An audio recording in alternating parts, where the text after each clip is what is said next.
What's up, dispatchers? You wanted a series, you get the series. Today is all about the F in fire kit mentality, your foundation. Disclaimer, this is my EDC. Doesn't have to be your EDC. I'm not telling you this is what you have to carry. What I carry is based on my experiences and is inversely proportionate to my skill set. All we're hoping to do is to tickle your brain a little bit and get you to think. One guideline, be respectful. So if you're a keyboard commando, bye. Now the overall goal here is to meet as many of our survival priorities as we possibly can. Now the more stuff that you add to your foundation, the more of a force multiplier you become. But the truth is sometimes we get separated from a pack. We're not near our vehicle. We're not at home. Hey, shit happens. So what can you do with what you've got? And it all starts here. Our clothes. We're not naked and afraid, we're clothed and confident. Now I'm not gonna give you a lesson in how to dress, but in theory, you should always dress for the worst possible condition for the time of year of the area that you're in. Now, if you choose not to dress like that, then obviously you're gonna have to rely on your skill set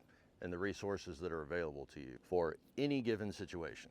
Plus, if you think about it, your clothes are your first line of defense against the elements. And if you're dressed properly, then you're already wearing your shelter, negating the need to have to carry something extra or having to make one. And that's just smart. Now, when it comes to my clothes, I pretty much wake up every single day and I put on a uniform. Some people are gonna ask, I'll tell you exactly what I wear. Right now, I'm wearing Zero shoes. They're Mesa Trails. I get less mechanical injuries when I can feel the ground. They shed water really fast. If you choose to wear waterproof shoes, what keeps water out will also keep water in. With my experience as a first responder and a professional man tracker, I never knew what kind of environment I was gonna be in. One minute I'm going through water, next minute I'm rappelling. People get lost and stuck and messed up in all sorts of environments. So you've gotta be prepared for all of them. Now, when it comes to socks and underwear, I prefer wool. The reason, well, number one, it's hypoallergenic.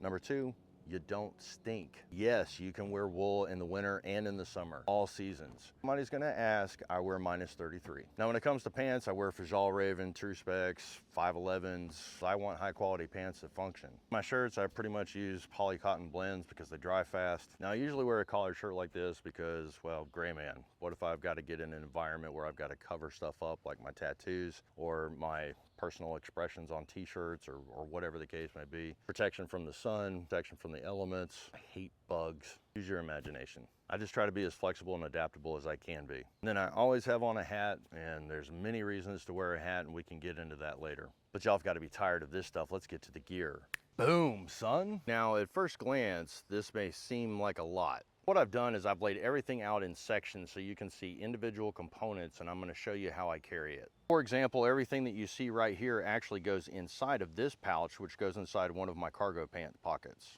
And everything you see right here is actually the 23-piece adventure kit from Wazoo that goes inside of my Wazoo cash belt.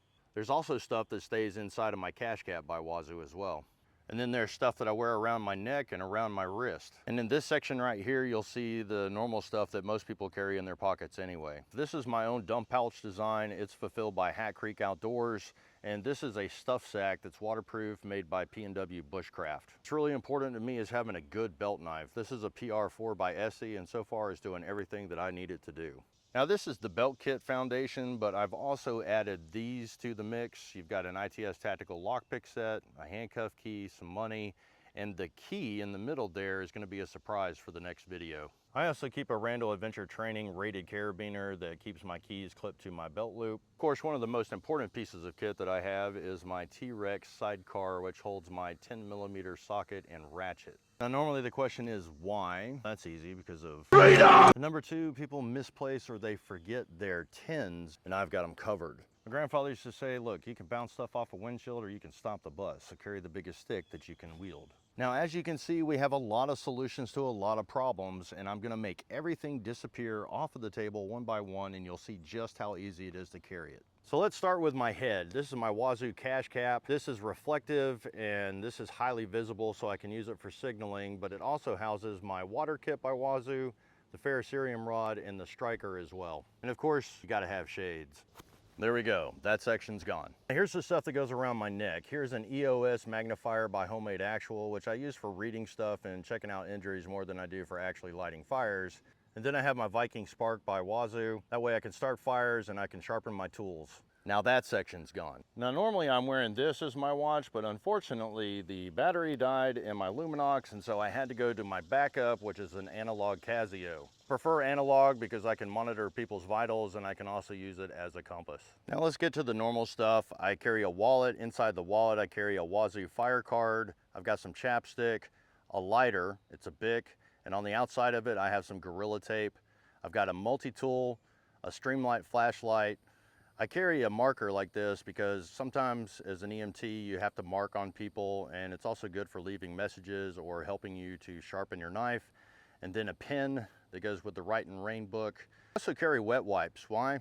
Well, don't get monkey butt. If you can't save your own ass, you can't save anyone else's. And last but not least, I've got my tracking bandana and my foraging bandana by Wazoo. Bandanas go in this pocket right here, and the wet wipes go in this pocket right here.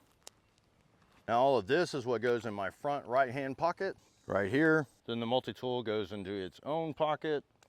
Now this is the stuff that I just don't use that often, and that's why it stays in this pouch. I've got electrolytes, I've got a Cliff Bar. Hopefully I will never have to use one of these in the field again, but if you need a tourniquet, oh my God, it's so good to have one.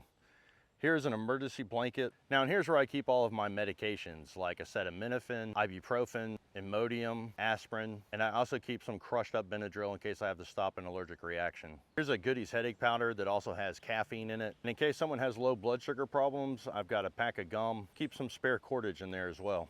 Now all that stuff fits inside of this pouch, and I even have extra room in case I want to add extra stuff. And look how easily it fits into the pocket.